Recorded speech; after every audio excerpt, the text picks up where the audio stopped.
काम नहीं करता, आपको घर पे भी नहीं मिलेगा। वो 2 महीने से कंट्री से बाहर है। सबूत आपके फैमिली डिटेल्स है, पोस्ट करता था।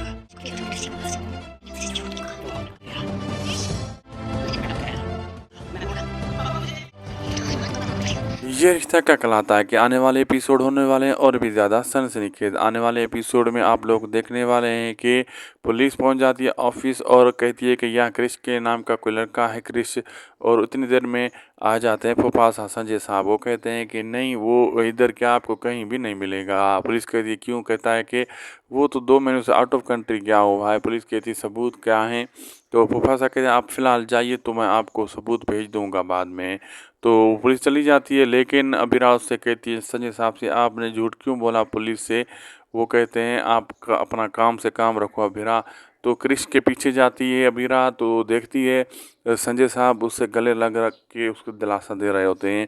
वो क्रिश कहते हैं कि मुझे पुलिस से बचा लीजिए, जेल में मुझे नहीं जाना पापा। तो फ़ोन करती है अभिरा, सीधा अरमान को बताती है कहानी।